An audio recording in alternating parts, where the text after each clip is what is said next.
Om Shanti, English translation of VCD number 1684, clarified on 26th July 2012 at Hyderabad.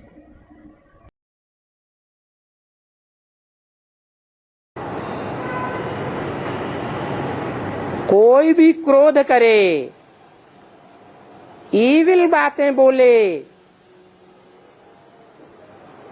तो ऐसे time पर कान में पट्टी बांध दो।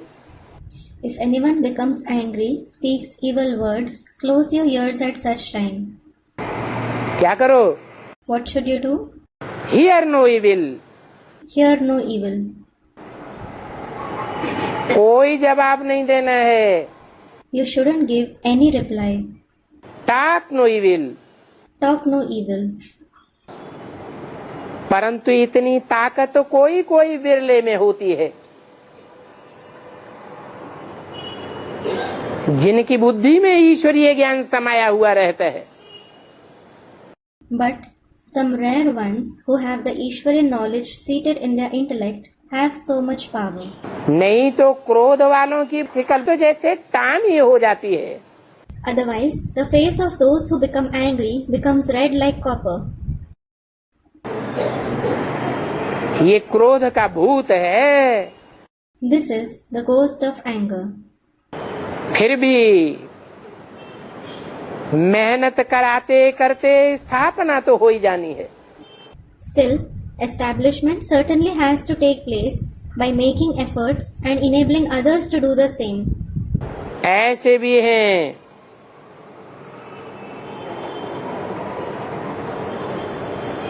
जो ये दुनिया नरक है, पुरानी दुनिया है, ये बात समझते ही नहीं है। There are such ones as well who don't understand at all that this world is a hell. It is an old world. इसलिए कहा था लिखो ऊपर में कि जो इस सृष्टि चक्र को नहीं जानते हैं वो फर्स्ट क्लास इडियट है। This is why Baba said, right on the top, those who don't know this world cycle, they are first class idiots. जानना चाहिए ना You should know, shouldn't you?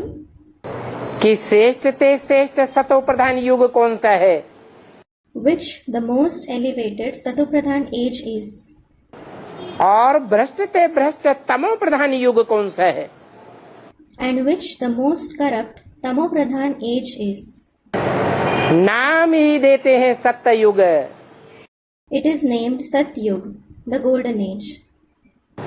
तो सत्य का युग है तो सतो प्रधान होगा या तमो प्रधान होगा। So, when it is the age of truth, will it be Satopradhan or Tamopradhan?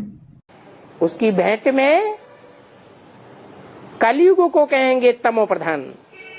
In comparison, the Iron Age will be called Tamopradhan. परंतु कहाँ ये बातें लिखते हैं और कहाँ भूल जाते हैं। But on one hand they write these things and on the other hand they forget them. माया बड़ी प्रबल है। Maya is very powerful.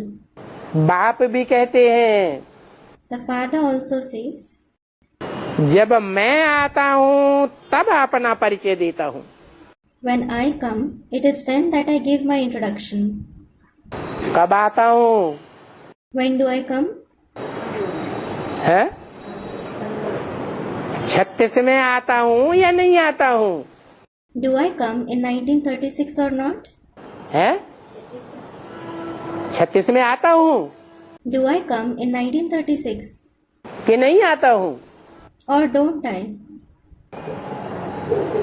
36 में आता तो हूँ।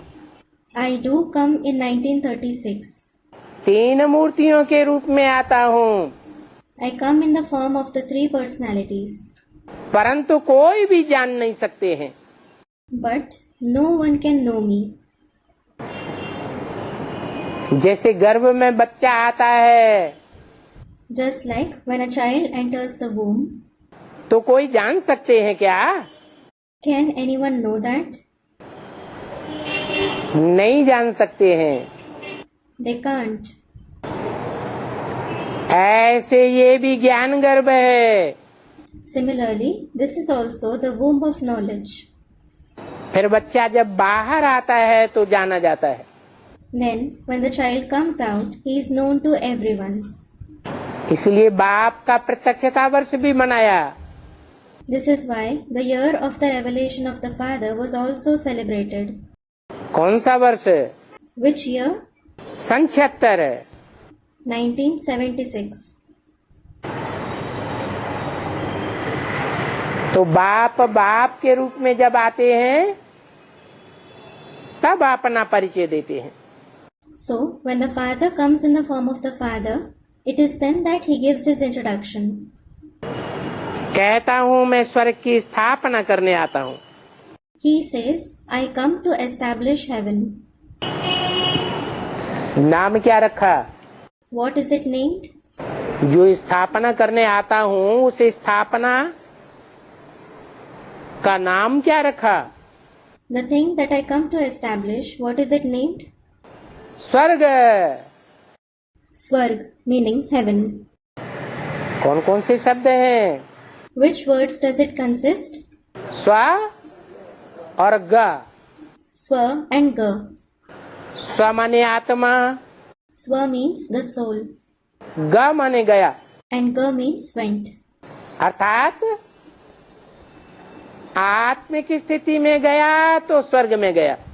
It means if someone attains the soul conscious stage, he went to Swarg, meaning heaven. देवान में है तो नरक में है.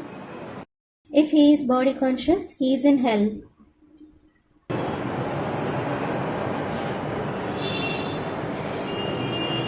ये आत्मिक स्थिति की शुरुआत पहले स्थूल रूप में होगी या मनोबुद्धि में होगी? Will the soul conscious stage begin in the physical form first or in the mind and intellect? मनोबुद्धि के द्वारा आत्मिक स्थिति की शुरुआत होती है. The soul conscious stage begins through the mind and intellect. दुनिया का हर काम पहले सूक्ष्म में होता है, बाद में स्थूल रूप धारण करता है. Every task of the world begins in the subtle form first. Later on, it takes on the physical form. मकान बनावेंगे, पहले बुद्धि में नक्शा आवेगा, फिर कागज में बनावेंगे. When a house is built, its map will come to the intellect first. Then it is drawn on a paper. बाद में स्थूल मकान बनाया जाता है. The physical house is built later. ऐसे ये स्वर्ग की स्थापना का काम भी ऐसे ही है. The task of the establishment of heaven is also the same. इतना समझाता हूँ I explain so much. तो भी इस निश्चय में बैठ नहीं सकते हैं. Still, you can't sit with this faith. किस निश्चय में? With what faith? कि हम आत्मा हैं. We are a soul. फिर समझा जाता है कि नंबरवार राजधानी स्थापन होनी है. Then it is understood that the capital has to be established number-wise. तो समझने वाले भी नंबरवार होंगे या एक जैसे आत्मिक स्थिति को धारण करने वाले होंगे? So, those who understand will also be number-wise. Or will they be those who attain the same kind of soul-conscious stage? है? राजधानी में पहले आत्मिक स्थिति कौन धारण करेगा? Who will attain the soul-conscious stage first in the capital? है? प्रजा धारण करेगी. Will the subjects attain it first? प्रजा वर्ग में जो नंबरवार first class, fourth class, second class या थर्ड क्लास प्रजा होगी, वो आत्मिक स्थिति धारण करेगी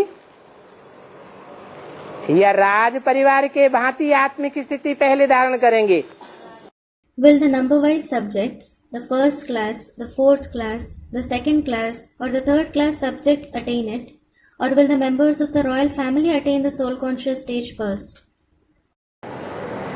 उनमें भी नंबरवार हैं या सब एक जैसे हैं? Even among them, are they number-wise souls or are all of them alike? तो पहले पहले आत्मिक स्थिति कौन धारण करेगा? So, who will attain the soul conscious stage first of all? जरूर कहेंगे कि नई राजधानी का जो राजा होगा वो आत्मिक स्थिति स्वर्ग की अनुभूति पहले करेगा। It will certainly be said that the king of the new capital will experience the soul conscious stage, that is heaven, first. ये मनोबुद्धि में स्थापना की बात है। It is about the establishment in the mind and intellect. कोई कोई आज्ञाकारी महारथी होंगे, कोई कम होंगे, कोई ज्यादा होंगे। There would be some obedient Maharathis. Some will be less obedient. Some will be more obedient. इसलिए बाप समझाते हैं कि देखा जाता है कि आज्ञाकारी, वफादार, फरमानबरदार, ईमानदार कौन कौन बच्चे बने हैं। This is why the father explains, it is observed which children have become obedient, loyal, compliant and honest. और कितने बने हैं।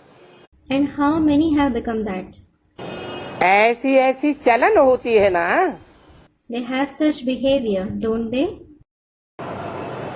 कि कोई अच्छे आज्ञाकारी देखने में आते हैं, कोई अवज्ञाकारी देखने में आते हैं। Some seem to be very obedient and some seem to be disobedient. कोई ईमानदार देखने में आते हैं, कोई बेईमान देखने में आते हैं। Some seem to be honest and some seem to be dishonest. कोई वफादार और कोई बेवफा बन जाते हैं। Some become loyal and some become disloyal. ऐसी ऐसी चलन तो होती है ना। They have such conduct, don't they? बाप कहते हैं The father says, अपन को आत्मा समझो। consider yourselves to be a soul. तो इसमें मेहनत तो करनी पड़े ना। So, you have to work hard in this, don't you? बिल्कुल देह अभिमान न हो। You shouldn't have body consciousness at all. तुमको समझाया है कि तुम देह तो नहीं हो ना। You have been explained that you are not a body, are you? तो अपन को आत्मा समझो और फिर परमात्मा बाप को याद करो। So, consider yourself a soul and then remember the Supreme Soul Father. मित्र संबंधी होते हुए भी परमपिता परमात्मा को याद करते तो हो ना। Despite having friends and relatives, you do remember the Supreme Father, Supreme Soul, don't you?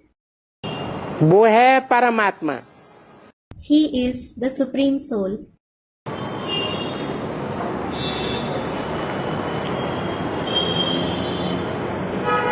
इस संगम युग में परम पाटधारी है। He is the supreme actor in this confluence age. उनका नाम क्या रखा हुआ है? जो संगम युग में परम पाटधारी है। What has he, who is the supreme actor in the confluence age, been named? उनका नाम, His name, एक ही तो नाम है। there is only one name. क्या? What? शिव अर्थात कल्याणकारी। Shiv, meaning beneficial. नाम किस आधार पर रखा जाता है? On what basis is the name given? मना वो जो भी काम करते हैं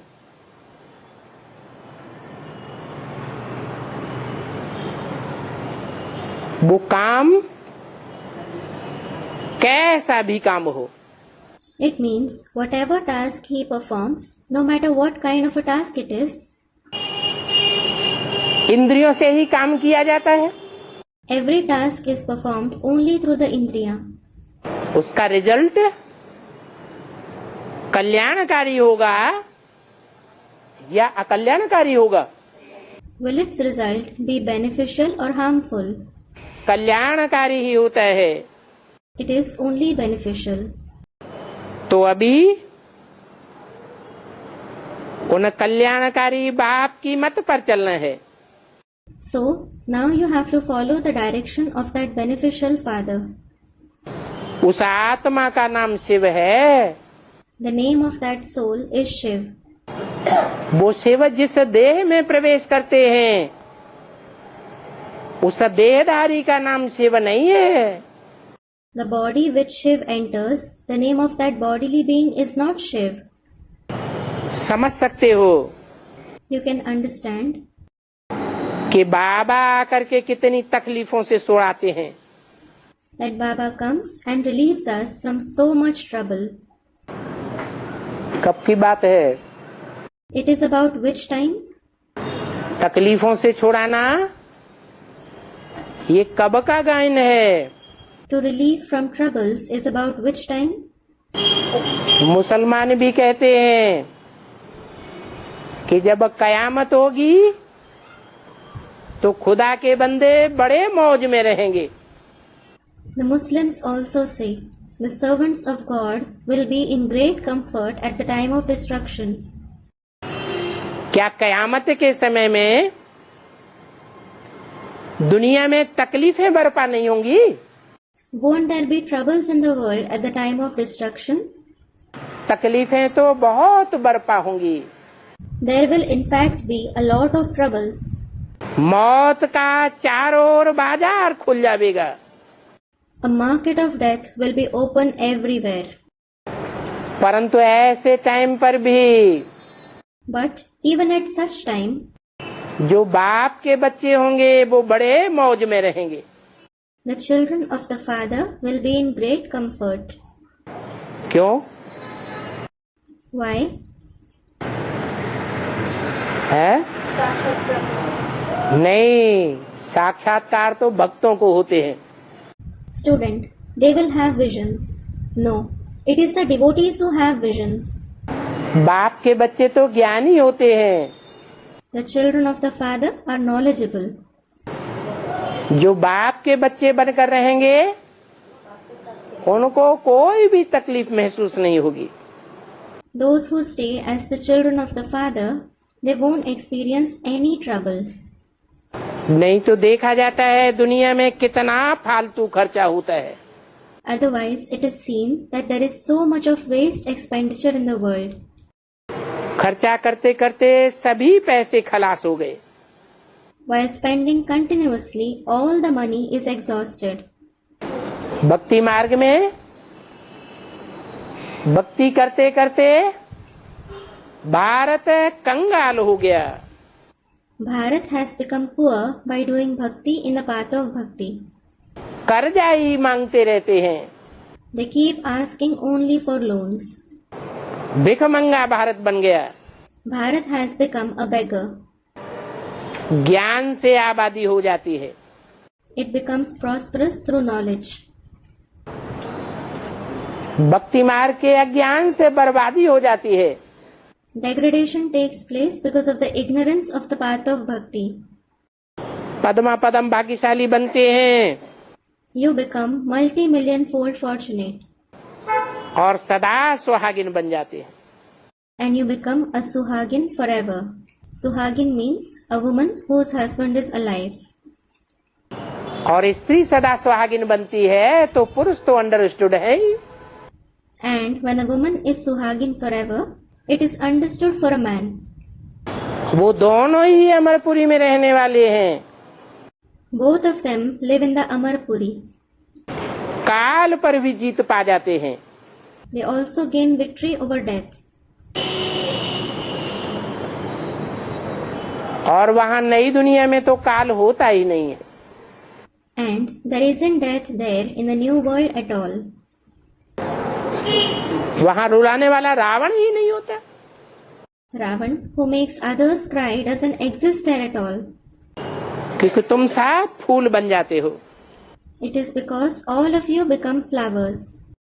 हाँ, फूलों की वैरायटी जरूर होती है। Yes, there is certainly a variety of flowers.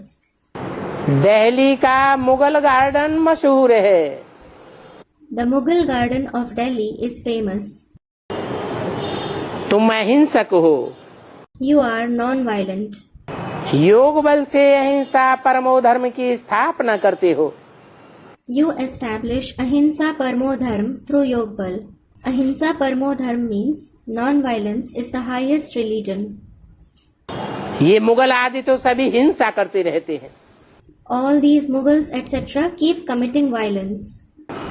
कितना विकार में जाते हैं। They indulge so much in vices. तुम विकार में नहीं जाते हो You don't indulge in vices. तो तुम देवताएं बनते हो अहिंसक, So you become non-violent deities. और वो है हिंसक। And they are violent. परंतु तुम बच्चों को अहिंसक बनने के लिए बड़ी मेहनत करनी पड़ती है। However, you children have to work very hard in order to become non-violent. बाबा भी इस बात को समझ सकते हैं। Baba can also understand this. इस समय दिल्ली में म्यूजियम में सबसे जास्ती सर्विस है। At present, there is maximum service at museum in Delhi. कहाँ से म्यूजियम की शुरुआत होती है? From where does the museum start? एक है जड़ चित्रों का museum, One is the museum of the non-living pictures, और एक होता है चैतन्य चित्रों का museum. and the other is the museum of the living pictures. कब से नई दुनिया का फाउंडेशन होना शुरू होता है? Since when is the foundation of the new world laid? है बोला है।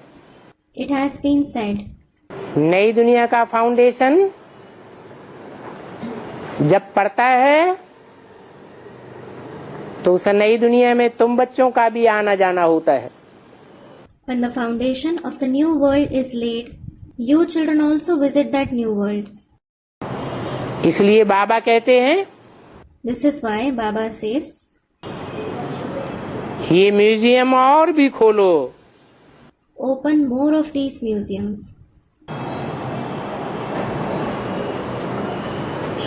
तो बहुत आवेंगे। Then many will come. अखबारों की मत पर भी बहुत चल पड़ते हैं। Many keep following the opinion of the newspapers too. फिर उन अखबार पढ़ने वालों से एक एक से मेहनत करनी पड़ती है। Then you have to work hard on each individual who reads the newspapers. मेहनत करते हो तभी उनकी बुद्धि ठीक होती है। When you work hard, only then does their intellect become stable. और तुम मेहनत करने वाले कितने थोड़े हो। And you who work hard are so few. मेहनत करके फिर जीत पाते हो। You work hard and gain victory. बाकी जो पुरुषार्थ करने की मेहनत ही नहीं करते, सर्विस ही नहीं करते, वो सब विनाश हो जाएंगे। As for those who don't make efforts of making Purusharth at all, who don't do service at all, they will all be destroyed. तुम बच्चों को तो अंदर में बहुत खुशी होनी चाहिए। You children should be very happy within. क्यों? Why? वो खुशी का क्या कारण है? What is the reason of happiness? तुम्हारी खुशी का कारण है मिर्वा मौत मलू का शिकार। The reason of your happiness is Mirwa Maut Maluka Shikar. It means death for the animal is prey for the hunter. मिर्वा जानवर को कहा जाता है। An animal is called Mirwa. ऐसे जानवर बुद्धियों की मौत हो जाएगी जो ईश्वर और ईश्वर के ज्ञान को समझते ही नहीं है। Those with such an animal-like intellect who don't understand God and His knowledge at all will die. और तुमको शिकार मिल जाएगा। And you will get the prey. नई दुनिया तुमको मिलेगी। You will get the new world.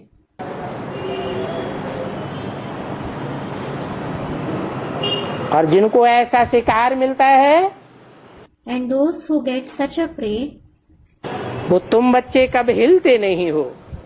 such of you children never shake. कोई भी डर की बात नहीं। There is nothing to fear about. क्या What?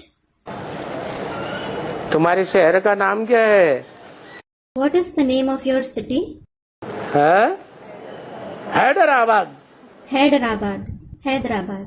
Meaning where fear overpowers you. ये कैसे How is it? है? डर आबाद होना चाहिए या डर की बर्बादी हो जानी चाहिए? Should fear overpower you or should fear be destroyed? है?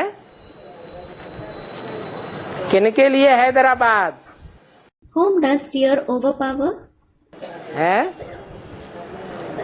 मुसलमानों के लिए हैदराबाद